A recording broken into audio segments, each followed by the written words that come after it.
Hello students.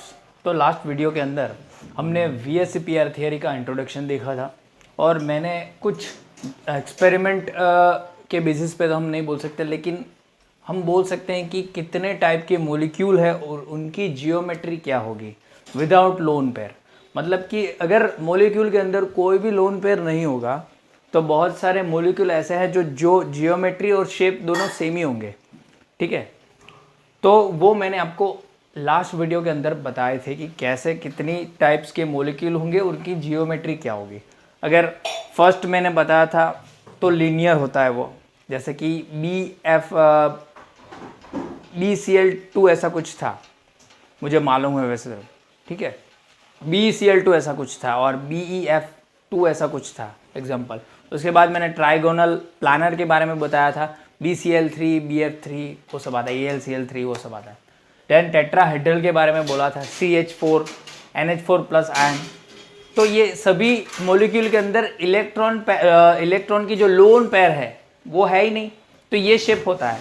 उसके बाद हमने ट्राइगोनल बाईपिरामिडल देखा था, टेट्राहेड्रल देखा था और लास्ट में ऑक्टाहेड्रल की बात की थी। तो ये जो है वो शेप है जिसके अंदर अगर लोन पेयर नहीं होगा तो यही शेप होगा और यही जियोमेट्री भी होगी। मतलब कि if the molecule doesn't have any type of lone pair, so the geometry and shape is equal. Geometry और शेप जो है बोथ आर इक्वल, दोनों सेम होंगे। बट अगर मान लो कि ये जो एक्सपेरिमेंटली जब देखा गया तब ये ऐसे मॉलिक्यूल जिनके पास लोन पेयर है उनका शेप जो है वो इनसे थोड़ा चेंज आ गया। मतलब कि जियोमेट्री होनी चाहिए ऐसे, लेकिन है नहीं, शेप थोड़ा चेंज हो गया। तो उसको समझने के लिए ये VSEPR थियरी आ गई, क्योंकि एक्सपेरिमेंटली कोई और शेप बता रहा है, मतलब कि टेट्राहेड्रल होना चाहिए लेकिन बेंड शेप बता रहा है। क्यों ऐसा? टेट्राहेड्रल होना चाहिए H2O के अंदर, अब देखोगे तो टेट्राहेड्रल होना चाहिए। क्यों? क्योंकि ऑक्सीजन के पास दो लोन पेयर है ना, तो टोटल पेयर्स कितनी हो गई? 4 पेयर हो गई। मैं आपको यहां पे समझाऊंगा। ठीक है, 4 पेयर हो गई तो वो चार इलेक्ट्रॉन पेयर वाला जो है वो टेट्राहेड्रल शेप होना चाहिए, लेकिन होता नहीं है, वो बेंड शेप शो करता है एक्सपेरिमेंटली। तो उसको समझाने के लिए ये थियरी आ गई। केमिस्ट्री के अंदर कोई भी चीज थियरिटिकली नहीं बनती, पहले एक्सपेरिमेंटली देखा जाता है, देन उसके ऊपर थियरी बनाई जाती है। हाइपोथेटिकली कोई चीज होती नहीं है कि हमने लिखा और वैसा ही एक्सपेरिमेंट हो गया। एक्सपेरिमेंट पहले करते हैं, उसके बाद उसको समझाने के लिए थियरी बनाई जाती है। तो उसको समझाने के लिए ये लेविस डॉट स्ट्रक्चर तो कभी मॉलिक्यूल का स्ट्रक्चर या स्टेबिलिटी समझाता नहीं था, इसीलिए ये थियरी जो आई, जब हमको मिले स्ट्रक्चर मिले हमको, ठीक है, तो जनरल जो लोन पेयर नहीं है वो तो सबका यही था, tetrahedral, trigonal, planar, linear, trigonal, bipyramidal और octahedral. But in the case of lone pair exist, अगर लोन पेयर एग्जिस्ट करती है तो एक्सपेरिमेंटली देखा गया कि जो होना चाहिए वो नहीं है, तो उसको समझाने के लिए हमारी VSEPR थियरी आ गई। ठीक है, और VSEPR थियरी ने उस चीज को समझाया कि क्यों शेप जो है वो एक्सपेरिमेंटली अलग होता है। समझ में आया कि जो होना चाहिए उससे थोड़ा चेंज होता है, क्यों बॉन्ड एंगल थोड़ा चेंज हो जाता है। जो जनरली होना चाहिए लीनियर में आपने देखा 180 डिग्री, ठीक है, ट्राइगोनल प्लानर में देखा आपने 120 डिग्री, ठीक है, फिर हमने ट्राइगोनल बाईपिरामिडल के अंदर देखा था 120 डिग्री और 90 डिग्री, और ऑक्टाहेड्रल के अंदर सभी जो है वो 90 डिग्री थे, और टेट्राहेड्रल के अंदर 109.5 डिग्री था। ठीक है, तो फिर ये एंगल कैसे चेंज हो गया, तो उसको समझाने के लिए VSEPR थियरी आई। मैं बहुत ही अच्छी तरीके से आपको मैं यहां पे समझा रहा हूं कि क्यों, वाई VSEPR थियरी केम, कुछ भी बोल सकते हो आप। तो यही समझाने के लिए ये VSEPR थियरी आई थी। ठीक है, कि लोन पेयर का रिपल्जन होगा, वो मैं आपको अगले वीडियो में समझा चुका हूं, और इसी वजह से ये जो है बॉन्ड एंगल चेंज हो जाएगा। Because of this bond angle change, अगर बॉन्ड एंगल चेंज होगा तो शेप भी क्या हो जाएगा? चेंज हो जाएगा। ठीक है, तो ये सारी चीजें जो हो रही है, जो जियोमेट्री होनी चाहिए लेकिन शेप जो है वो चेंज हो रहा है, because of all lone pair जो होती है उससे ही होता है। ठीक है, तो यहां पे मैंने टाइप्स ऑफ मॉलिक्यूल लिखे हैं A B2E। ये क्या है मैं यहां पे बता देता हूं। ए जो है ए इज अ सेंट्रल एटम, तो ए तो एक ही होगा, सेंट्रल एटम एक ही होता है, ठीक है। ये बी का मतलब है बॉन्ड पेयर, ठीक है, बॉन्ड पेयर, इसका मतलब है कि जो बॉन्ड बनाए होगी वो, ठीक है। और ई का मतलब है लोन पेयर। क्या मतलब है? Lone pair. कहीं कहीं बुक्सों में आई दिया गया है, अब कोई भी ले सकते हो, ऐसा कुछ है नहीं। लोन पेयर, ये इसका मतलब है लोन पेयर, ठीक है। तो यहां पे जो नंबर्स लिखे होंगे उतनी लोन पेयर होगी, उसका मतलब देखो यहां पे ई लिखा हुआ है, मतलब कि यहां पे 1 है तो एक लोन पेयर, यहां पे 2 है तो 2 लोन पेयर, यहां पे एक ही है तो एक लोन पेयर, यहां पे एक ही लोन पेयर। समझ में आ रहा है? ओके। तो यहां पे देखो, फर्स्ट हम डिकोड करते हैं। यहां पे टाइप ऑफ मॉलिक्यूल है Ab2E टाइप। इसका मतलब क्या है? सेंट्रल एटम तो एक है, बॉन्ड पेयर कितने हैं? 2, मतलब कि बॉन्ड पेयर कितनी है? 2 पेयर्स है। पेयर का मतलब है 2 इलेक्ट्रॉन। बॉन्ड पेयर में कितने हैं? 2 पेयर्स। और लोन पेयर में कितने हैं? 1 पेयर, ठीक है। टोटल पेयर कितनी हो गई? 3 पेयर्स। 2 + 1 3 पेयर्स हो गई, मतलब कि तीन बॉन्ड होंगे, ठीक है। ऐसे देखा जाए तो ये किसका केस है? आप देखोगे तो अगर मान लो कि मैं ए को यहां पे बताऊं, ठीक है, ए को यहां पे बताऊं, ठीक है, फिर यहां पे लोन पेयर होगी, फिर यहां पे जो है वो बॉन्ड पेयर होगी, अगर बी में बता दूं, और यहां पे बॉन्ड पेयर होगी। तो ये आप देखोगे तो ट्राइगोनल प्लानर ऐसा कुछ दिखेगा, ट्राइगोनल प्लानर, ठीक है। ट्राइगोनल प्लानर दिख रहा है, ऐसा होगा, ऐसा होगा। यहां पे एक बॉन्ड होता तो बी ऐसा हो जाता, BCl3, ठीक है, AlCl3 उसकी तरह होना चाहिए, मतलब कि यहां पे 120 डिग्री होना चाहिए एंगल, जो मैंने आगे आपको बताया था। बट क्योंकि यहां पे एक बॉन्ड नहीं है, यहां पे क्या है? ये लोन पेयर है। क्या है? ये लोन पेयर है, बॉन्ड पेयर तो है नहीं, बॉन्ड पेयर तो ये है, तो इसका रिपल्जन ज्यादा लगेगा, ठीक है। इसका रिपल्जन लगेगा इन दोनों को, ठीक है। ये क्या लगेगा? रिपल्जन लगेगा, यहां पे भी रिपल्जन लगेगा because of this lone pair, और ये जो है वो चेंज हो जाएगा इनटू, यहां पे मैं एग्जांपल यहां पे लिख लेता हूं, एग्जांपल्स। ये चेंज हो जाएगा, और यहां पे शेप में लिख लेता हूं, शेप चेंज हो जाएगा अब, और क्या हो जाएगा? ये एक लोन पेयर ऐसे ही रहेगी, बिकॉज ऑफ दिस ये थोड़ा सा एंगल जो है वो स्लाइटली क्या हो जाएगा? बेंट हो जाएगा, और ये स्लाइटली बेंट हो जाएगा, मतलब कि कुछ ऐसा हो जाएगा, ठीक है। और ये जो शेप होगा वो वी शेप बोल सकते हैं, या फिर इसे बेंट शेप भी बोल सकते हैं,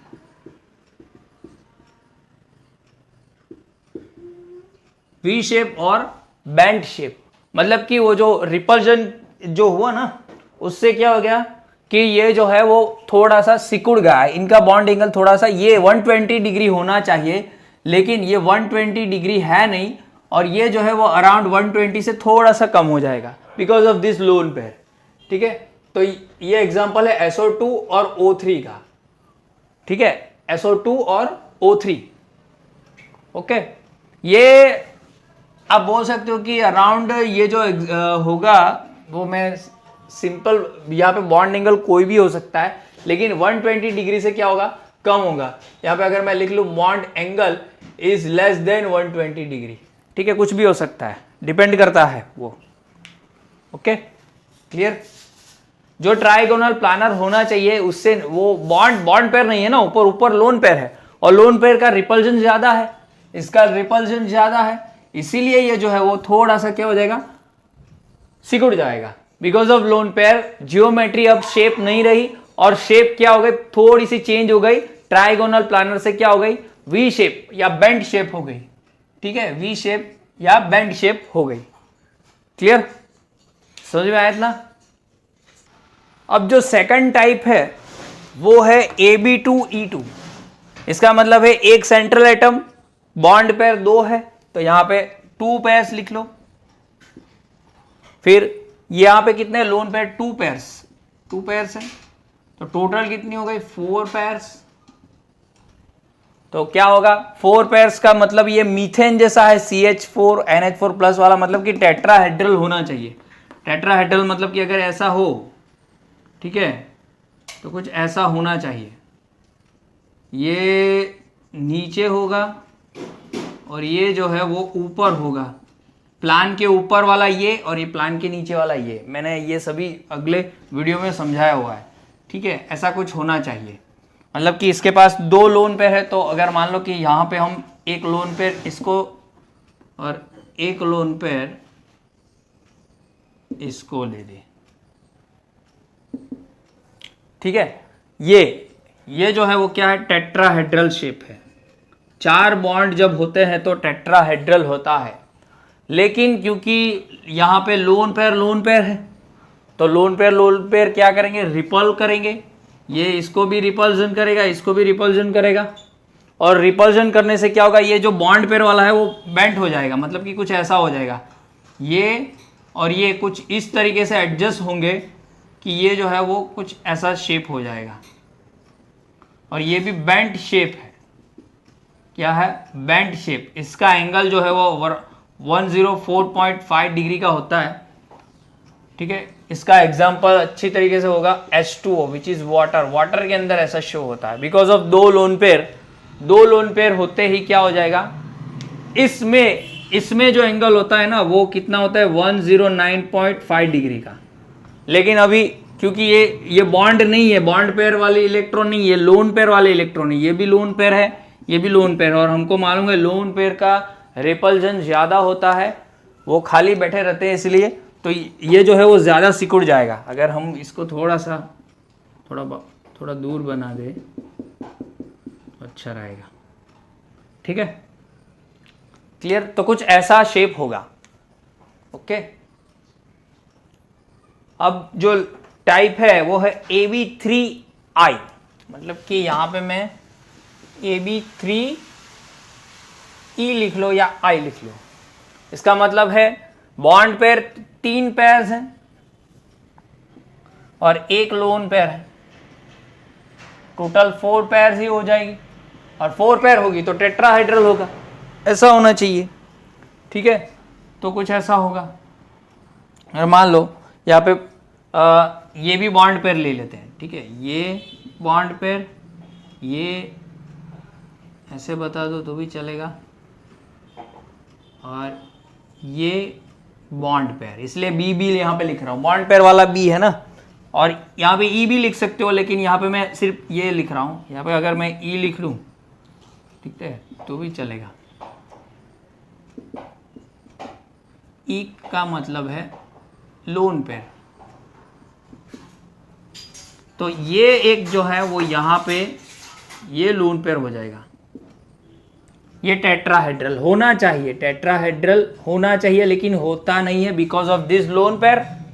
ये जो एंगल है वो मैंने बोला था 109.5 डिग्री का होना चाहिए, लेकिन होता नहीं है, ठीक है, होता नहीं है। अब यहाँ पे आप एक बात देखो, जब 2 लोन पेयर थी तो इन दोनों को पूरा क्या किया था, सिकुड़ दिया था, साथ में कर दिया था, क्योंकि इनका रिपल्जन बहुत ही ज्यादा लग रहा है, इसलिए ये।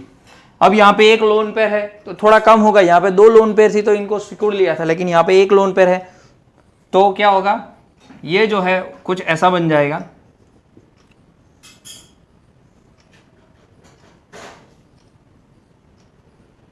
ये ऐसे ड्रॉ करना हो तो भी कर सकते हो, लेकिन अभी मैं यहाँ पे नहीं कर रहा हूँ। ये कुछ ऐसा बन जाएगा,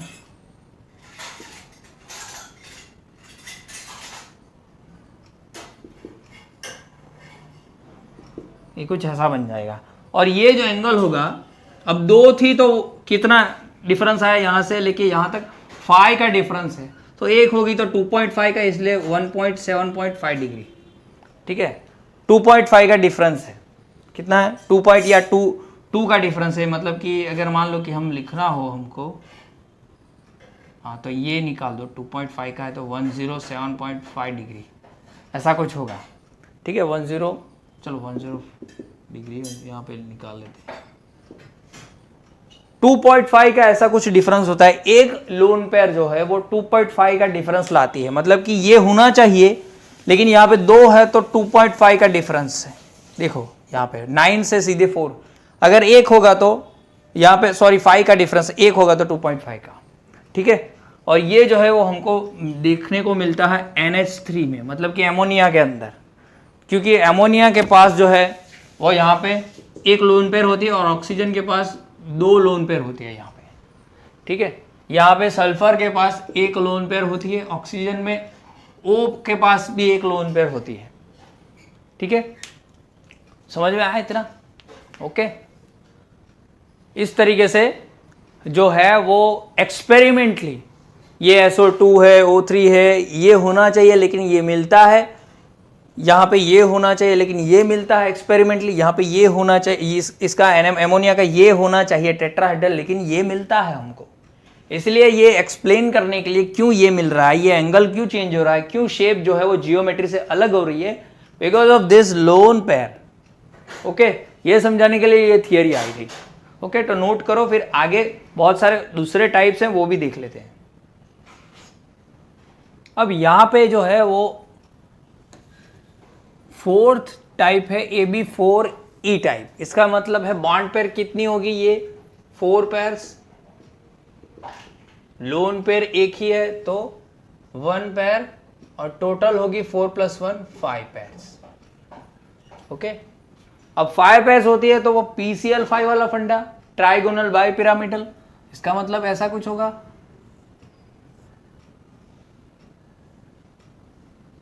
यहां पे एक लोन पेयर है ना, तो हम मान लो कि इसको लोन पेयर ले लेते हैं, ठीक है, इसको, ये बॉन्ड पेयर, ये बॉन्ड पेयर, ये बॉन्ड पेयर, ये बॉन्ड पेयर, तो ये ट्राइगोनल बाय पिरामिडल ऐसा कुछ होता है,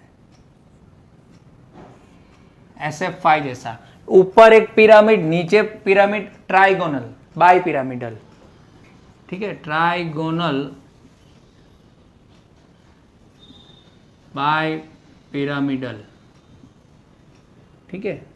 लेकिन हाँ, और यहाँ पे सबके एंगल जो है वो 120 होते हैं, और ये जो एंगल होता है वो 90 डिग्री, ये नीचे का 90 डिग्री, और ये तीनों जो है 120 होते हैं। लेकिन because of this lone pair ये कुछ चेंज हो जाता है और कुछ ऐसा हो जाता है। देखो मैं ये लोन पेयर ऊपर लिख रहा हूँ, ये पूरा ऐसा घुमा रहा हूँ यहाँ पे, ठीक है, तो कुछ ऐसा हो जाएगा, यहाँ पे A, यहाँ पे सॉरी, यहाँ पे B, यहाँ पे B, यहाँ पे B और यहाँ पे B, ये पूरा ऐसा ऊपर लिखा हुआ है, ऐसा घुमा दिया है, बस कुछ नहीं किया। तो जैसे देखो ये कौन सा शेप दिख रहा है आपको, because of this lone pair ये तो पूरा चेंज ही हो गया, ठीक है ना, ये पूरा चेंज हो गया, और ये जो है वो क्या बन गया, बिकॉज ये कुछ ना कुछ रिपल्जन लगाएगा, इसलिए ये पूरा ये सीसॉ जैसा हो गया, जैसे आप खेलते हो ना ऐसा सीसॉ, और ये मेरे 2 पैर और ये 2 हाथ, तो ये जो शेप है वो है सीसॉ। क्या है? सीसॉ, ठीक है। और इसका एग्जाम्पल जो है वो है SF4, जहां पे सल्फर के ऊपर एक क्या होती है, लोन पेयर होती है, ठीक है, ओके। अब इसका जो है वो कुछ बॉन्ड एंगल ऐसा कुछ दिया नहीं गया है, हमको ज़्यादा ज़रूरत है भी नहीं, ठीक है। अब जो दूसरा जो है वो है AB3E2 टाइप, AB3E2। अब यहां पे क्या हो गया, एक लोन बॉन्ड पेयर जो थी वो इसमें चली गई, मतलब कि 3 पेयर जो है वो बॉन्ड पेयर बन गई और 2 पेयर जो है वो लोन पेयर बन गए, टोटल तो 5 पेयर ही होगी, ठीक है। सेम फंडा यही होना चाहिए, लेकिन यहां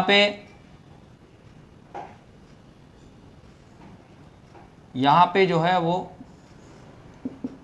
हमको ये मिली। अब मैं यहां पे बता रहा हूं, ये कुछ ऐसी मिली, होना चाहिए ऐसा,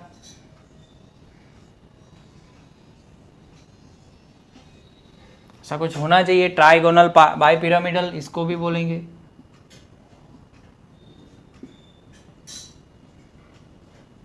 लेकिन होता नहीं है, इंटरचेंज हो जाती है, क्या हो जाता है, अभी ये जो है वो ये पूरा मैं ऐसा लिखूंगा, ये ऊपर मतलब कि लोन पेयर को ऊपर लिखूंगा बस, तो ये कुछ इस तरीके से एडजस्ट होंगी।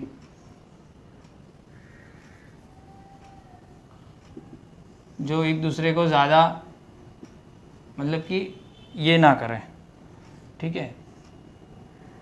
यहाँ पे बॉन्ड पेयर और यहाँ पे बॉन्ड पेयर, तो ये जो है वो टी शेप है, जैसे हम टी लिखते हैं ना वैसे ये टी शेप, ठीक है, समझ में आया। Because of this lone pair ये क्या हो गए, थोड़ा बेंट हो गए, टी शेप हो गया।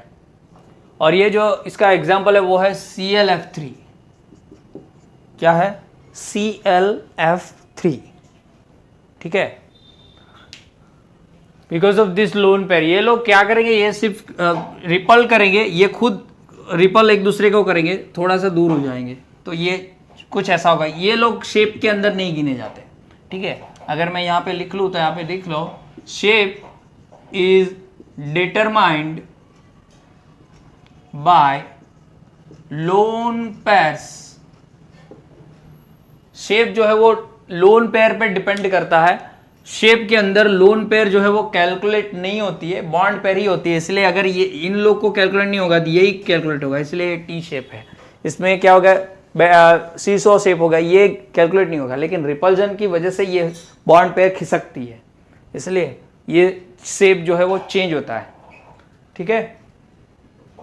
अब इसके बाद है AB2E3, अब 3 लोन पेयर, तो यहाँ पे 2 बॉन्ड पेयर्स और 3 लोन पेयर्स, टोटल फिर से हो गए 5 पेयर्स, तो इसके जैसा ही होगा।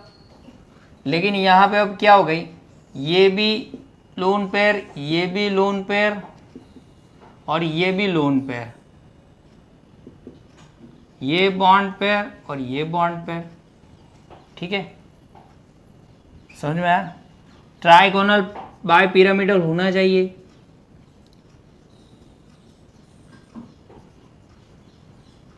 लेकिन होता नहीं है, तो इंटरचेंज हो जाता है। क्या हो जाता है, अभी मैं फिर से ये उल्टा लिखूंगा, तो यहाँ पे ये एक लोन पेयर, यहाँ पे ये लोन पेयर, फिर यहाँ पे बॉन्ड पेयर, यहाँ पे बॉन्ड पेयर।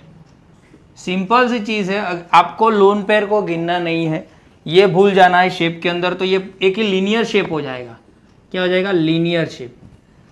ये दिखता है हमें ज़ेनन फ्लोराइड में, ठीक है। उसके अंदर ज़ेनन के पास 3 लोन पेयर होती है, ठीक है। उसके 2 इलेक्ट्रॉन आप निकाल दोगे, ज़ेनन जो नोबल गैस है, ग्रुप 18 का एलिमेंट है, वो रिएक्शन करता है। मैंने आपको जब ऑक्टेट रूल तोड़ा था उसके ड्रॉबैक में ये चीज़ लिखवाई थी कि ज़ेनन जो है वो भी रिएक्ट करता है, लेकिन इन सम कंडीशंस, ठीक है। तो वो ये है, ओके, क्लियर, तो नोट करो। अब सिर्फ 2 ही बाकी है। अब इसके बाद जो है वो है AB5E टाइप। इसका मतलब क्या है, 5 बॉन्ड पेयर्स होगी और 1 लोन पेयर, तो टोटल हो जाएगी 6 पेयर्स। और 6 पेयर का मतलब है ऐसे 6 वाला ऑक्टाहेड्रल वाला, ऐसे कुछ होगा, octahedral, bond pair bond pair bond pair, यहाँ पे भी बॉन्ड पेयर, यहाँ पे भी बॉन्ड पेयर, कुछ ऐसा ऑक्टाहेड्रल होगा,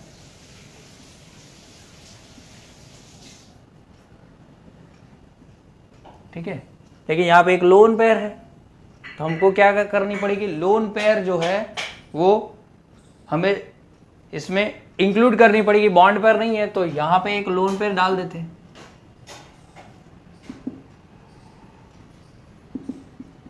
क्योंकि बॉन्ड पेयर की जगह एक लोन पेयर है, तो ये ऑक्टाहेड्रल होना चाहिए, लेकिन है नहीं।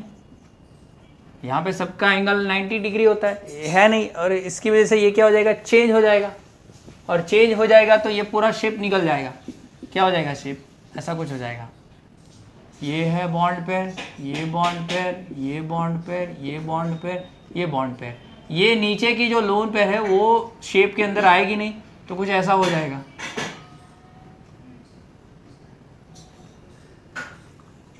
ऐसा हो जाएगा शेप, क्योंकि वो नीचे की तो शेप के अंदर आती ही नहीं ना, फिर कैसे होगा। तो देखो ये स्क्वायर जैसा दिख रहा है, ये स्क्वायर और ये पिरामिडल, तो होता है ये स्क्वायर पिरामिडल, ठीक है। ये स्क्वायर और ये पिरामिड, तो ये स्क्वायर पिरामिडल। इसका एग्जांपल है BRFY। क्या है? BRFY। ओके, क्लियर, समझ में आया? अब जो हमारा ये है लास्ट AB4E2, AB4E2 मतलब कि यहां से एक इसमें चली गई, 4 पेयर जो है वो क्या होगी? बॉन्ड पेयर, और 2 जो है वो क्या होगी? लोन पेयर होगी। टोटल 6 पेयर ही होती है, 6 पेयर होती है तो मतलब कि ऑक्टाहेड्रल ही होगा, ठीक है, ऐसे ही होगा। Bond pair, bond pair, bond pair, ये लोन पेयर, ये लोन पेयर, ठीक है, सेम ऐसी चीज, लेकिन होती नहीं है क्योंकि हमको जो है इनको गिनना नहीं है, तो क्या हो जाएगा? इंटरचेंज, ऐसा कुछ हो जाएगा। ये एक और ये एक, लेकिन गिना जाएगा ये सिर्फ ये स्क्वायर, और एक ही प्लान के अंदर है, ये प्लान के ऊपर, ये प्लान के नीचे, तो इसका नाम होगा स्क्वायर प्लानर। क्या होगा? स्क्वायर प्लानर, ठीक है। F4 ज़ेनन टेट्राफ्लोराइड, वो था डाइफ्लोराइड, ये था टेट्राफ्लोराइड, ये इसका एग्जाम्पल है, ठीक है। ये ऑक्टाहेड्रल होना चाहिए लेकिन होता नहीं है, because of this lone pairs क्या हो जाएगा? चेंज हो जाएगा शेप। Okay, clear. तो यहाँ पे हमने जितने भी टाइप्स के मॉलिक्यूल्स होने चाहिए वो देख लिए, ठीक है, क्लियर। इसके रिगार्डिंग आपको कोई भी क्वेश्चन हो तो आप मुझे पूछ सकते हो, ठीक है। तो इस वीडियो के अंदर यहीं तक, आगे हमारी थियरी जो है अगले वीडियो में हम स्टार्ट करेंगे। ओके,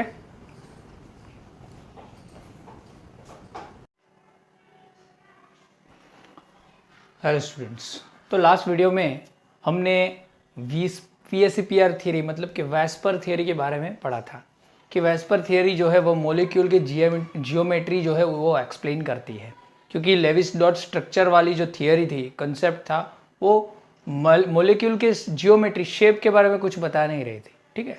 इसलिए VSEPR थियरी आई थी। लेकिन क्या हुआ कि VSEPR थियरी भी जो उसकी जो एप्लीकेशन है वो भी बहुत ही कम थी, और वो पर्टिकुलर बॉन्ड लेंथ कितनी होगी मॉलिक्यूल के बीच, ठीक है, या फिर बॉन्ड एंथैल्पी उसको तोड़ने के लिए कितनी एनर्जी चाहिए, उसके बारे में कोई भी जो है वो एक्सप्लेनेशन नहीं देता था। इवन मॉलिक्यूल कैसे फॉर्म हुआ, हाउ अ मॉलिक्यूल फॉर्म्ड, उसके बारे में भी VSEPR थियरी कुछ बता नहीं रही थी। आपने देखा होगा, सिर्फ जियोमेट्री बताती है, ठीक है। तो ये सभी चीज़ें और बहुत ही कम एप्लीकेशन इस थियरी की होने से ये क्या हो गया कि एक नई थियरी जो है वो आ गई, ठीक है, एक नई थियरी आ गई जिसे बोला जाता है वैलेंस बॉन्ड थियरी, ठीक है, जो हमें बताती है, एक्सप्लेन करती है कि क्यों मॉलिक्यूल जो है वो फॉर्म हुआ, कितनी स्टेबिलिटी है, ठीक है, उसके बारे में बताती है, कैसे मॉलिक्यूल फॉर्म होता है ऑर्बिटल्स के बीच, उसके बारे में बताती है, ठीक है। तो स्टार्टिंग करते हैं वैलेंस बॉन्ड थियरी।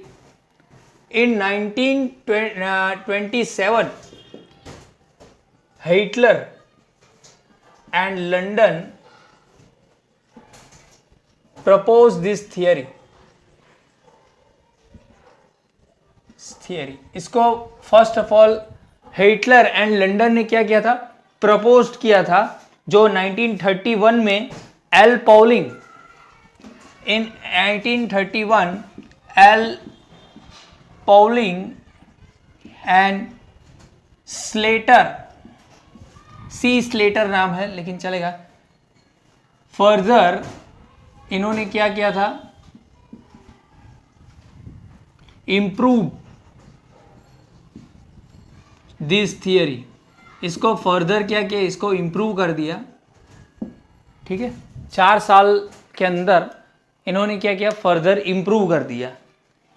तो मैंने आगे बोला कि ये जो थियरी है वो क्या बताती है? तो ओवरलैपिंग क्राइटेरिया बताती है। क्या बताती है? Overlapping criteria. कैसे ओवरलैपिंग? मतलब जैसे हमने कोवेलेंट बॉन्ड में ओवरलैपिंग होती है, ऐसा मैंने बताया था आगे, ठीक है, तो ओवरलैपिंग कैसे होती है, क्यों होती है, उसके बारे में हम पढ़ेंगे। ठीक है, तो वैलेंस बॉन्ड थियरी स्टार्ट करते हैं। हम एग्जांपल लेते हैं H2 मॉलिक्यूल का। ठीक है, H2 मॉलिक्यूल का मान लो कि यहां पे हमारे पास ये H1 दो मॉलिक्यूल होते हैं, एक और H दूसरे H के साथ बॉन्ड होगा, और ये जो है वो कोवेलेंट बॉन्ड होगा। और आपको मालूम है कोवेलेंट बॉन्ड में ओवरलैपिंग होती है, तो उसको ही समझाने के लिए वैलेंस बॉन्ड थियरी आई। मान लो कि यहाँ पे जो है वो, मान लो कि यहाँ पे उसका इलेक्ट्रॉन है। ठीक है, ये न्यूक्लियस है, इसका इलेक्ट्रॉन है, ऐसे ले लेते हैं। चलो, हाइड्रोजन की इलेक्ट्रॉनिक कॉन्फ़िगरेशन 1s1 है। s ऑर्बिटल स्फेरिकल होती है, you all know. s orbital का शेप क्या होता है, स्फेरिकल। वैसे ही दूसरा एक S2 यहाँ पे मैं बना देता हूँ, कुछ ऐसा होगा, उसकी भी ऐसी कुछ आप बोल सकते हो कि यहाँ पे इलेक्ट्रॉन है तो यहाँ पे भी कुछ इलेक्ट्रॉन हम बता देंगे। 1s1 है ना इलेक्ट्रॉनिक कॉन्फ़िगरेशन, तो यहाँ पे ऐसे हम बना देंगे। ठीक है, अब जब ऐसे आप देखोगे, सिर्फ चलो H1 H2 निकाल देता हूँ, सिर्फ HH रखेंगे। अब ये दोनों अभी अलग अलग हैं, मॉलिक्यूल अभी बना नहीं है, तो दोनों में एनर्जी हाई होगी because of Anfield electron configuration है, मतलब कि एक इलेक्ट्रॉन चाहिए उसको, तो वो शेयरिंग करेंगे। तो अभी क्या होगा, ये जब एक दूसरे के मतलब कि बाजू में आएंगे, ठीक है, तो क्या होगा, पहले ये क्या करेगा, ये न्यूक्लियस जो है वो ये इलेक्ट्रॉन को क्या करेगा, अट्रैक्ट करेगा। इवन ऐसे ही क्या होगा, इसके इलेक्ट्रॉन को ये भी क्या करेगा, अट्रैक्ट करेगा। ये उल्टा बना देता हूं, ये न्यूक्लियस इसके इलेक्ट्रॉन को अट्रैक्ट करेगा, ये न्यूक्लियस इसके इलेक्ट्रॉन को अट्रैक्ट करेगा। मतलब कि ये जो दोनों है, ठीक है, वो क्या है, फोर्स ऑफ अट्रैक्शन है। क्योंकि यहां पे मैं लिख लेता हूं फोर्स ऑफ अट्रैक्शन। ठीक है, शॉर्ट में हम लिखेंगे यहां पे F.O.A। ठीक है, समझ में आया, क्लियर इतना। वैसे ही ये तो पहले से ही अट्रैक्ट करेगा, ये अपने इलेक्ट्रॉन को अट्रैक्ट करेगा, ये अपने इलेक्ट्रॉन, तो यहां पे भी फोर्स ऑफ अट्रैक्शन है, यहां पे भी फोर्स ऑफ अट्रैक्शन है। नया फोर्स ऑफ अट्रैक्शन कौन सा बना, ये वाला, तो यहां पे मैं न्यू लिख लेता हूं, न्यू फोर्स ऑफ अट्रैक्शन। ये तो पहले वाला ही है, तो यहां पे ओल्ड फोर्स ऑफ अट्रैक्शन लिख लेते हैं, ओल्ड फोर्स ऑफ अट्रैक्शन। दिख रहा है सबको, ओके। अब क्या होगा कि ये जैसे जैसे नजदीक आएंगे ये फोर्स ऑफ अट्रैक्शन काम करेगा। यहां पे लिख सकते हो आप, when 2H atoms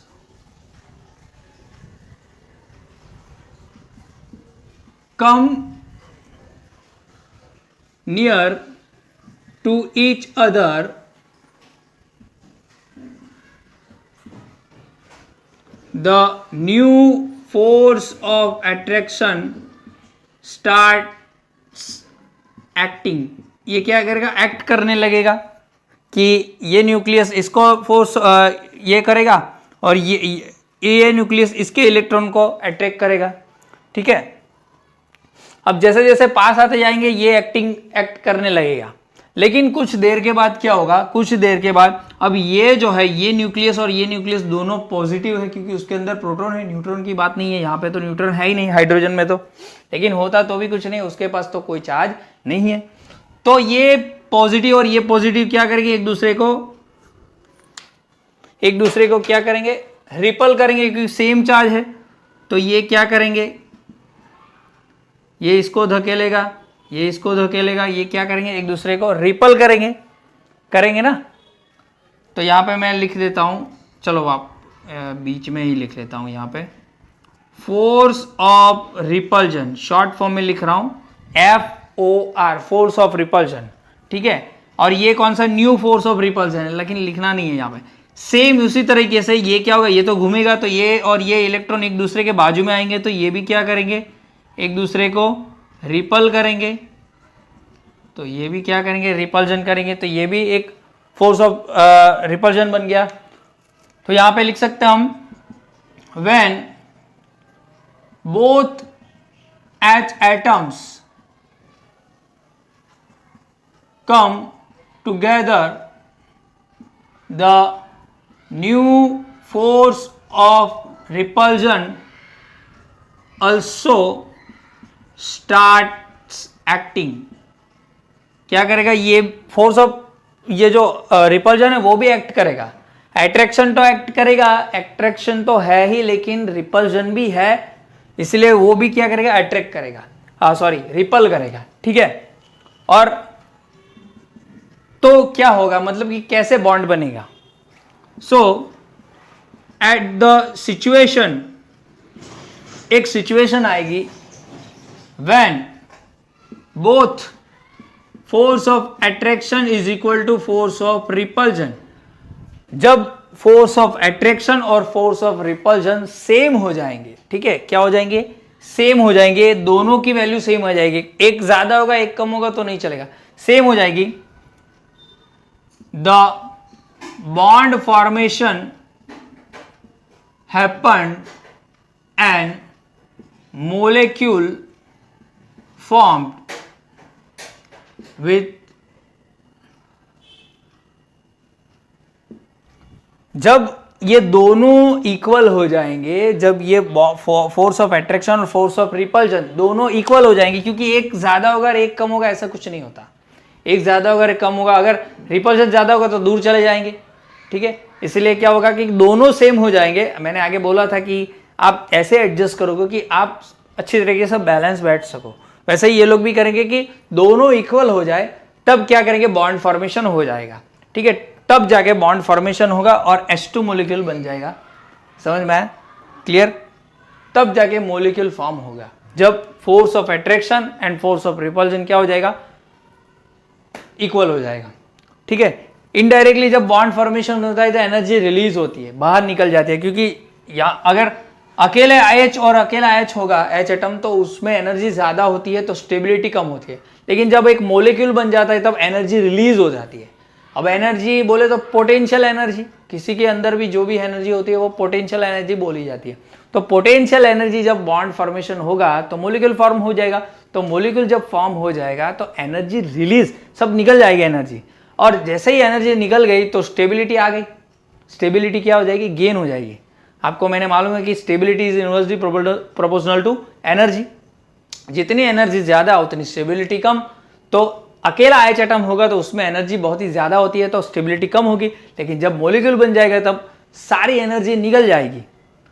as the bond formation and molecule form the whole energy released, क्या हो जाएगी, निकल जाएगी और स्टेबिलिटी गेन हो जाएगी, इसीलिए H2 मॉलिक्यूल क्या है, स्टेबल है। समझ में आया इतना, ओके, क्लियर।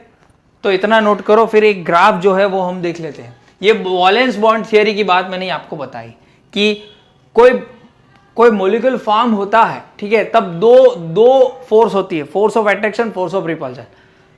तो कैसे बॉन्ड फॉर्मेशन होता है, तो बॉन्ड फॉर्मेशन तब होगा जब दोनों इक्वल हो जाएंगे, both forces are equal when the bond formed and the molecule formation happen. Okay, clear, इतना नोट करो, फिर एक ग्राफ देख लेते हैं। तो यहां पे मैंने एक ग्राफ ड्रॉ किया हुआ है, जो वैलेंस बॉन्ड थियरी में मैंने आपको बोला कि एनर्जी रिलीज होती है, स्टेबिलिटी गेन होती है, उसको समझाने के लिए मैंने यहाँ पे आपको एक ग्राफ यहाँ पे ड्रॉ किया हुआ है। मानो कि यहाँ पे हाइड्रोजन का ये एटम H1 और ये H2 ऐसे है, ठीक है।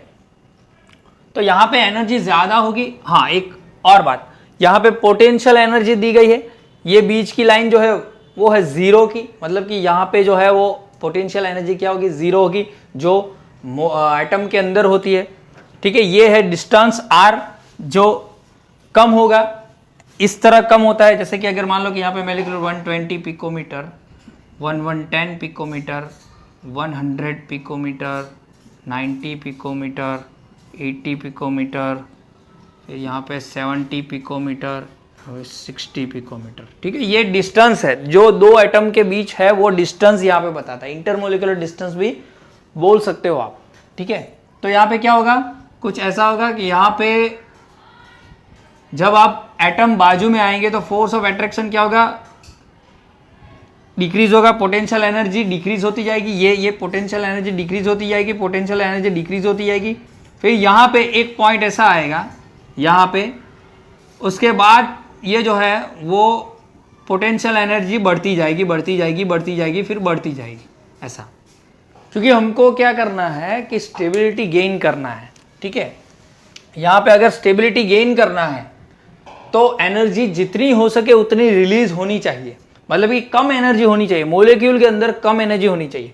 जैसे जैसे ये नज़दीक आएंगे, नज़दीक आते आते अगर मान लो कि यहाँ पे इतने नज़दीक आ गए H1 और H2, तो ये डिक्रीज हो गई, फिर इतने आ गए। ठीक है, ये इस पॉइंट पे, ये इस पॉइंट पे, फिर यहाँ पे एक पॉइंट ये आएगा कि ये दोनों के बीच जो है वो इतना डिस्टेंस हो जाएगा। ठीक है, इतना, मतलब कि ये ओवरलैपिंग हो गई, ओवरलैपिंग बोलते हैं, ऑर्बिटल के अंदर ऑर्बिटल घुस जाएगी, उसे ओवरलैपिंग बोलते हैं। ठीक है, ऐसा कुछ हो गया तो ये मॉलिक्यूल H2 यहां पे फॉर्म होगा। उसके बाद अगर आप वापस से अंदर घुसाओगे ना तो रिपल्जन ज्यादा हो जाएगा। यहां पे क्या हो रहा है, तो यहां पे force of attraction is equal to force of repulsion हो रहा है इस कंडीशन में। अराउंड ये जो पॉइंट है वो है 72 पिकोमीटर। ठीक है, 72 पिकोमीटर पे डिस्टेंस पे, ये दोनों के बीच का जो डिस्टेंस है वो 72 पिकोमीटर है। और अगर 72 पिकोमीटर से ज्यादा कम करोगे तो यहाँ पे देखो ये पोटेंशियल एनर्जी क्या हो रही है, बढ़ रही है। ठीक है, यहाँ पे क्या हो रही है, इंक्रीज ऑफ पोटेंशियल एनर्जी यहाँ पे इंक्रीज हो रही है। इसीलिए ये पॉइंट जो है वहां पे क्या होगा, फोर्स ऑफ अट्रैक्शन और फोर्स ऑफ रिपल्जन सेम हो गया, इसलिए यहाँ पे बॉन्ड फॉर्मेशन हो जाएगा। अगर इससे कम होगा तो फोर्स ऑफ अट्रैक्शन ज्यादा होगा, और इससे आगे ले जाओगे तो फोर्स ऑफ रिपल्जन ज्यादा हो जाएगा, इसलिए एनर्जी क्या हो जाएगी, बढ़ जाएगी। इसलिए यहाँ पे 72 पिकोमीटर पे मॉलिक्यूल फॉर्म हो जाएगा। यहाँ पे इसकी मैं बात करूं, इस पॉइंट पे यहाँ पे ये सेम है तो एनर्जी सबसे ज्यादा कम होगी, सबसे कम यहाँ पे होगी, फिर क्या हो जाएगा, ये बढ़ जाएगी, ऐसे इंक्रीज हो जाएगी। ठीक है, इसका मतलब है कि स्टेबिलिटी कम होती जाएगी। इसलिए इस पॉइंट पे, अगर इस पॉइंट की मैं बात करूं, इस पॉइंट पे तो स्टेबिलिटी मैक्सिमम होगी, मैक्सिमम, और एनर्जी तो आप देख ही सकते हो इस ग्राफ से कि बहुत ही कम होगी। ठीक है, और ये 72 पिकोमीटर जो है वो यहाँ पे 0 है, तो ये 72 पिकोमीटर जो है वो क्या बोली जाती है, डिस्टेंस बिटवीन टू एटम्स, इनके बीच का जो डिस्टेंस होगा, या उसे बॉन्ड लेंथ भी बोलते हैं। क्या बोलते हैं, बॉन्ड लेंथ, बॉन्ड की लेंथ कितनी है वो बोलते हैं। ठीक है, 72 पिकोमीटर्स जो हाइड्रोजन के बीच होती है। और यहाँ पे जो बॉन्ड की एनर्जी है वो होती है, जिसे बॉन्ड एंथैल्पी बोलते हैं, वो होती है अराउंड, जो निकलती है वो है -435 किलो जूल पर मोल, इतनी एनर्जी निकल जाती है। ठीक है, इससे ऊपर ले जाओगे या पीछे ले जाओगे तो भी कम निकलेगी, इसीलिए बॉन्ड फॉर्मेशन नहीं होगा, मतलब कि मॉलिक्यूल नहीं बनेगा। समझ में आया इतना? ओके, अगर लिखना हो तो आप लिख सकते हो व्हेन, जो कि मैंने आपको लिखवाया है, तो यहाँ पे लिखने की जरूरत नहीं है, सिर्फ ग्राफ समझने की जरूरत है कि यहाँ पे मैं क्या बोलना चाह रहा हूं कि पहले जो था वो कुछ इतना डिस्टेंस था।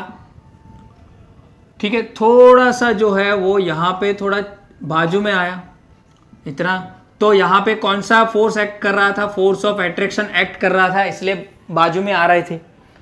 यहाँ पे भी force of attraction he act कर रहा था, यहाँ पे भी force of attraction he act कर रहा था।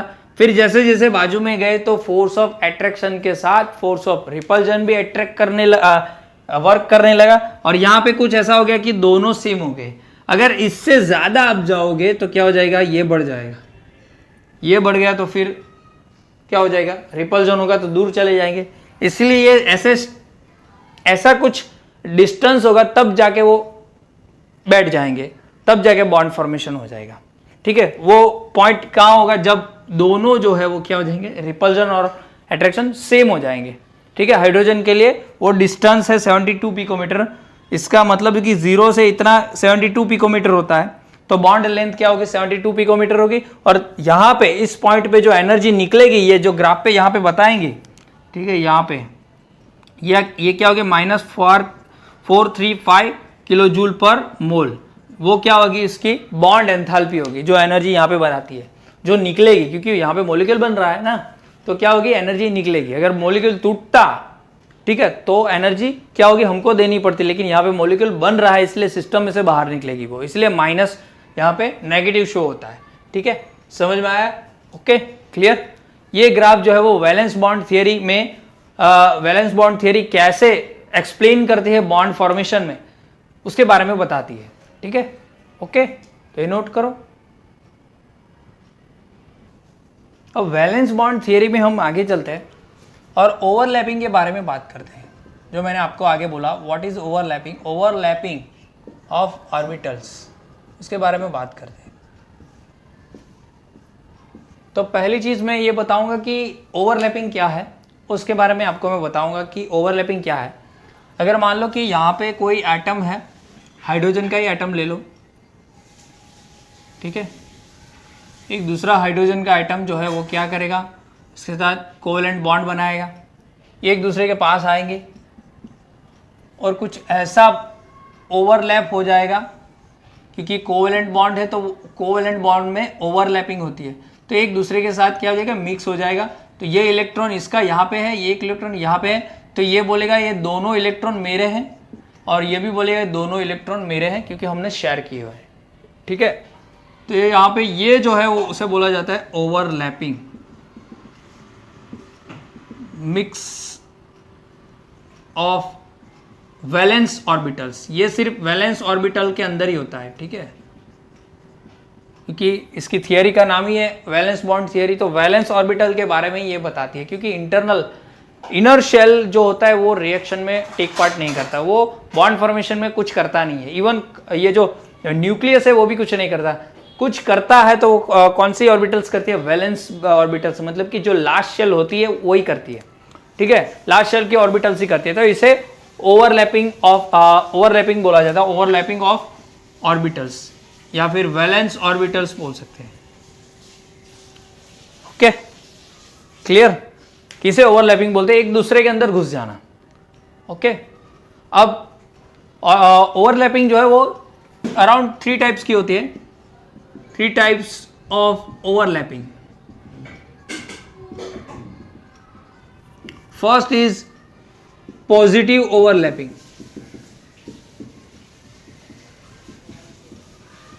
which promotes molecule formation।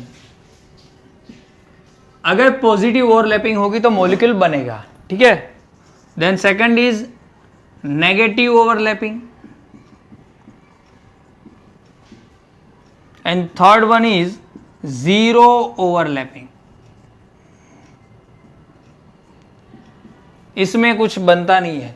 Zero overlapping में क्या है, कुछ बनता नहीं है, इसमें कोई मतलब कि बॉन्ड फॉर्मेशन नहीं होता है और कुछ बनता नहीं है। ठीक है, तो फर्स्ट ऑफ ऑल हम पॉजिटिव ओवरलैपिंग देखेंगे। तो पॉजिटिव ओवरलैपिंग जो है, फर्स्ट ऑफ ऑल यहाँ पे हम पॉजिटिव ओवरलैपिंग देखेंगे, ये मैं निकाल रहा हूँ, नेगेटिव और ज़ीरो बाद में देखेंगे। फर्स्ट ऑफ ऑल जो पॉजिटिव है वो होती है कि कोई भी ओवरलैपिंग जो है, ऐसा नहीं कि आप किसी के साथ हाथ मिला रहे हो, ठीक है, तो एक टाइप की ओवरलैपिंग ही है, आप हाथ से हाथ ऐसा मिला रहे हो, ठीक है, तो आप ऐसे नहीं मिला सकते, सीधा उसका हाथ जो है वो राइट हैंड होना चाहिए, आपका भी राइट हैंड होना चाहिए, तब जाके आप अच्छे तरीके से ओवरलैपिंग कर सकते हो। वैसे ही यहाँ पे भी होता है। ओवरलैपिंग जो है वो क्या बताता है, तो फर्स्ट ऑफ ऑल मैं यहाँ पे लिख लेता हूँ, बाद में स्टार्ट करता हूँ। ओवरलैपिंग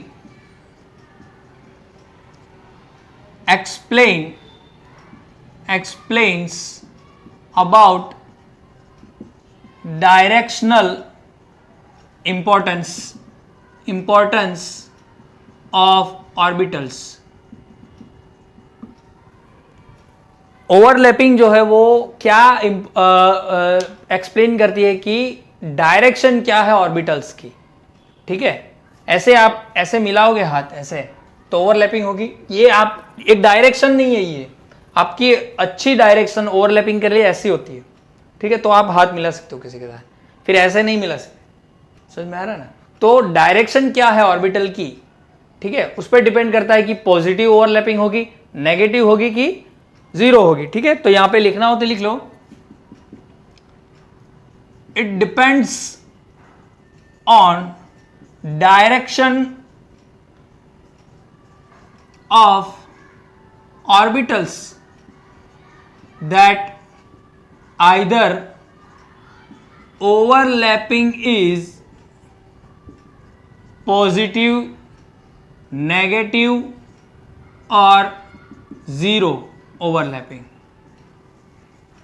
ठीक है, क्लियर। डिपेंड करेगा डायरेक्शन पे, इसीलिए importance of directional importance of orbitals यहां पे लिखा हुआ है। तो पहले आपको मालूम है एस ऑर्बिटल स्फेरिकल होती है, ठीक है। पी ऑर्बिटल जो है वो ऐसी कुछ होती है डम्बल, ये पी एक्स है, पी वाई है, ये सॉरी उल्टा हो गया मेरा यहाँ पे, ये पी वाई है, ये पी एक्स है और ये पी जेड है, ठीक है। डायरेक्शन तो यही मेन है। पॉजिटिव ओवरलैपिंग कब होगी, तो आपको मालूम है एस एस, क्योंकि डायरेक्शनल यहां पे कोई डायरेक्शन नहीं होता है, because of S orbital is spherical, they can form positive overlapping in any condition. क्योंकि ये जो है ये कहीं से भी जो है वो बॉन्ड फॉर्मेशन कर सकती है, सॉरी ओवरलैपिंग कर सकती है, क्योंकि इनकी डायरेक्शन ही नहीं है, इसलिए ये पॉजिटिव ओवरलैपिंग ही दिखाती है। इसलिए क्या होगा, यहाँ पे मॉलिक्यूल फॉर्मेशन होगा, ठीक है, मॉलिक्यूल फॉर्मेशन होगा, ओके। उसके बाद मैं बात करूं तो आपको मालूम है ये है ये है वाई एक्सिस, ये है एक्स और ये जेड। वैसे देखा जाए ना तो वाई ऐसे है बोर्ड पे, अगर मानो कि वाई ऐसे है, एक्स ऐसे है, तो जेड जो है वो बाहर की तरफ है, बोर्ड की बाहर की तरफ और पीछे की तरफ, ठीक है। लेकिन मैंने ऐसा, अगर मानो कि बोर्ड का पॉइंट ये बीच वाला है तो जेड बाहर से निकलेगी ऐसे ऐसे और पीछे होगी ऐसे, ये जेड है, ठीक है। ये ऊपर वाली जो है वो क्या होगी, y होगी और ये क्रॉस वाली x होगी, ठीक है। लेकिन ऐसे हम बुक में बताते हैं इसलिए। तो अगर मानो कि px की मैं बात करूं तो px कुछ ऐसे होगी x एक्सिस पे, फिर py और pz कुछ ऐसे होगी, ठीक है। अब आपको मालूम है कि श्रोडिंजर जो है, आपने स्ट्रक्चर ऑफ एटम में थियरी पढ़ी थी, श्रोडिंजर ने जो वेव क्वांटम मॉडल दिया था, उसके अंदर उसने बताया था कि यहाँ पे जो है वो पी ऑर्बिटल के अंदर लोब्स होते हैं, लोब्स माने कि यहाँ पे पॉजिटिव एक लोब होगा और एक नेगेटिव, यहाँ पे एक पॉजिटिव और एक नेगेटिव, यहाँ पे पॉजिटिव नेगेटिव, ठीक है। एक पॉजिटिव लोब होगा तो एक नेगेटिव होगा, लेकिन यहाँ पे चार्ज नहीं माना जाएगा, यहाँ पे नो चार्ज, यहाँ पे कोई चार्ज नहीं है। वो जो इक्वेशन सॉर्ट आउट करना था, हमने पढ़ा नहीं था, वो पूरी थियरी बहुत ही बड़ी है, तो सॉर्ट आउट करना था, सिर्फ हमें ये याद रखना है, वो इक्वेशन में कुछ आया होगा, दीज आर पॉजिटिव फेज बोल सकते हो और लोब्स बोल सकते हो, ठीक है, लोब, या ये क्या है नेगेटिव फेज और लोब, नेगेटिव लोब, ठीक है, इतना याद रखना है आपको, ठीक है। उसने क्या बोला था कि एक पॉजिटिव लोब दूसरे पॉजिटिव लोब से क्या कर सकता है, पॉजिटिव ओवरलैपिंग कर सकता है, ठीक है। सेम लोब होने चाहिए, अगर डिफरेंट हो गए तो क्या हो जाएगा, नेगेटिव ओवरलैपिंग हो जाएगी, क्योंकि पॉजिटिव नेगेटिव एक दूसरे को क्या कर देंगे, कट कर देंगे, तो श्रोडिंजर जो इक्वेशन है उसकी वैल्यू क्या आ जाएगी, जीरो आ जाएगी, इसलिए, ठीक है। तो यहाँ पे फर्स्ट ऑफ ऑल ये जो सेकंड है पॉजिटिव ओवरलैपिंग वो हम देखेंगे। एक मानो कि px जो है इसका पॉजिटिव और नेगेटिव होगा, और एक S, ठीक है। तो ये जो है वो पॉजिटिव ओवरलैपिंग शो करेंगे, ये क्या करेंगे, पॉजिटिव ओवरलैपिंग शो करेंगे। इसका प्लस और ये S orbital positive overlapping show करेंगे। पॉजिटिव मतलब कि बॉन्ड फॉर्मेशन होगा, मॉलिक्यूल फॉर्मेशन होगा, ठीक है। थर्ड की मैं बात करूं तो एक पॉजिटिव दूसरी पॉजिटिव के साथ, मतलब कि ये पॉजिटिव क्या करेंगे, ये भी पॉजिटिव ओवरलैपिंग शो करेंगे, ठीक है। ये भी पॉजिटिव ओवरलैपिंग शो करेंगे, ठीक है। अगर दूसरी बात करूं, ये हेड ऑन हेड है, हेड टकरा रहा है ना, वैसा है ये, एक इसका हेड इसके हेड के साथ टकरा रहा है। दूसरा कुछ ऐसा होगा, पॉजिटिव ओवरलैपिंग, ये पॉजिटिव, ये नेगेटिव, तो ये जो है ये ओवरलैपिंग हो गई, ये भी क्या हो गई, पॉजिटिव ओवरलैपिंग, क्या हो गई, पॉजिटिव ओवरलैपिंग हो गई। और पॉजिटिव ओवरलैपिंग जो है वो क्या बताती है, ये बताती है कि मॉलिक्यूल फॉर्मेशन होगा, क्या वो होगा, मॉलिक्यूल फॉर्मेशन होगा, ठीक है। समझ में आया था ना, ओके। ये सब लोब्स हैं, हमें सिर्फ ये फेज याद रखना है कि ये फेज और ये फेज सेम होना चाहिए, ठीक है, या नहीं होगा, ठीक है। और एक पाउलिंग स्केल हमने पढ़ा था चैप्टर नंबर 2 में, पाउलिंग एक्सक्लूजन प्रिंसिपल,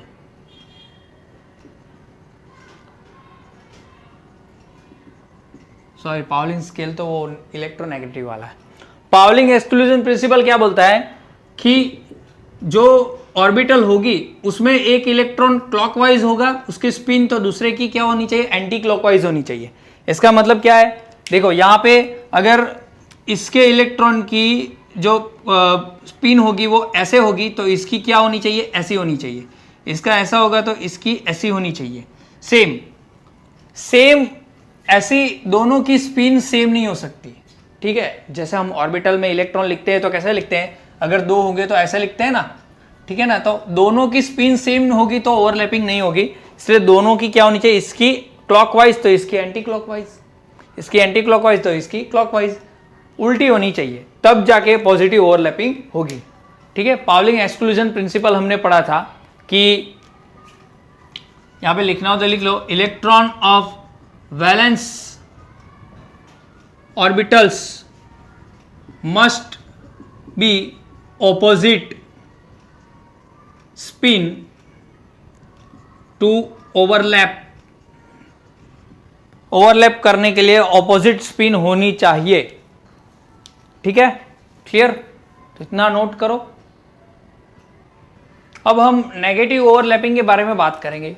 तो फर्स्ट ऑफ ऑल मैंने आगे बोला नेगेटिव ओवरलैपिंग कैसे होगी, तो ये p ऑर्बिटल मान लो कोई, और ये जो है वो s ऑर्बिटल है, तो यहाँ पे मानो कि पॉजिटिव, यहाँ पे नेगेटिव, और ये ओवरलैपिंग कुछ ऐसे हुई तो ये क्या हो जाएगी, नेगेटिव ओवरलैपिंग हो जाएगी। क्या हो जाएगी, नेगेटिव, क्योंकि यहाँ पे पॉजिटिव होना चाहिए तब जाके ही क्या हो जा, पॉजिटिव ओवरलैपिंग होगी, ठीक है। सेकंड की बात करूँ तो मैं ये px ले लो, सेम px यहाँ पे ले लो, यहाँ पे पॉजिटिव और यहाँ पे नेगेटिव, तो भी क्या हो जाएगा, ये ओवरलैपिंग नेगेटिव हो जाएगी, क्योंकि यहाँ पे देखो सेम लोब नहीं है, डिफरेंट लोब है ना।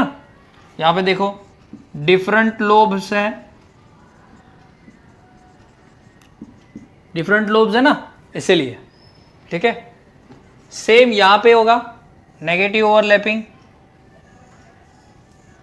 पॉजिटिव नेगेटिव, नेगेटिव पॉजिटिव, ये क्या हो गया, देखो डिफरेंट लोब्स हो गए, तो क्या हो गया, यहाँ पे देखो डिफरेंट लोब्स, नेगेटिव ओवरलैपिंग, ठीक है। ये भी क्या हो गई, नेगेटिव ओवरलैपिंग, ठीक है। समझ में आया, क्लियर। अब जीरो ओवरलैपिंग में क्या होगा, ये जो सभी ओवरलैपिंग है ना, ये नेगेटिव और जीरो, ये दोनों जो है वो मॉलिक्यूल फॉर्मेशन नहीं करती, ठीक है। दोनों जो है मॉलिक्यूल फॉर्मेशन नहीं करती। अगर जीरो ओवरलैपिंग की मैं बात करूँ तो पी वाई मान लो, जहाँ पे यहाँ पे जो है वो नोड होता है। क्या होता है? नोड। नोड मतलब कि इलेक्ट्रॉन जो है वो वहाँ पे नहीं होते। इलेक्ट्रॉन कहाँ पे होते हैं? इस एरिया में और इस एरिया में। नोड्स मैंने आपको बताया था कि क्या है, खाली एरिया होता है जहाँ पे इलेक्ट्रॉन मिलने की प्रोबेबिलिटी क्या होती है? होती नहीं है, जीरो होती है। तो तब जब जाके नोड के साथ ये एस ऑर्बिटल टकराएगी और ओवरलैपिंग कर जाएगी, तब ये जो है वो क्या होगा, यहाँ पे तो इलेक्ट्रॉन है ही नहीं, ये एस ऑर्बिटल जाके यहाँ पे ओवरलैप हो जाएगी, तो क्या हो जाएगा? जीरो ओवरलैपिंग हो जाएगी। क्या हो जाएगा? Zero overlapping. ठीक है, तो पॉजिटिव ओवरलैपिंग करने के लिए क्या होना चाहिए?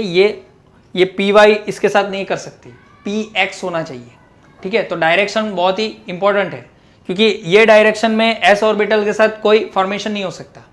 ठीक है, कैसे होगा? पी एक्स होगी तब होगा, मतलब कि पी एक्स डायरेक्शन अलग है ना, वैसे ही। फिर यहाँ पे देखो, अगर मान लो कि ये हमने ले ली पी वाई, उसके साथ हमने पी जेड की कर दी। ठीक है, ये पी जेड है, आप बोलोगे ऐसे किया फिर ऐसे किया, दोनों आप कर सकते हो, ऐसा कुछ नहीं है। ठीक है, तो यहाँ पे ये नोड एक दूसरे के साथ क्या करेंगे? ओवरलैप करेंगे। ठीक है, यहाँ पे नोड्स ओवरलैप हो जाएंगे, और नोड के अंदर तो इलेक्ट्रॉन होते ही नहीं है, ये साथ में जुड़ेंगे तो नोड्स ओवरलैप हो जाएंगे। तो यहाँ पे क्या हो जाएगा? जीरो ओवरलैपिंग हो जाएगा। क्या हो जाएगा? जीरो ओवरलैपिंग हो जाएगी। ठीक है, तो पॉजिटिव ओवरलैपिंग ही क्या करेगी? बॉन्ड फॉर्मेशन करेगी और मॉलिक्यूल फॉर्मेशन करेगी। ये जो हमने नेगेटिव ओवरलैपिंग और जीरो ओवरलैपिंग की बात की, वो कुछ नहीं करेगी।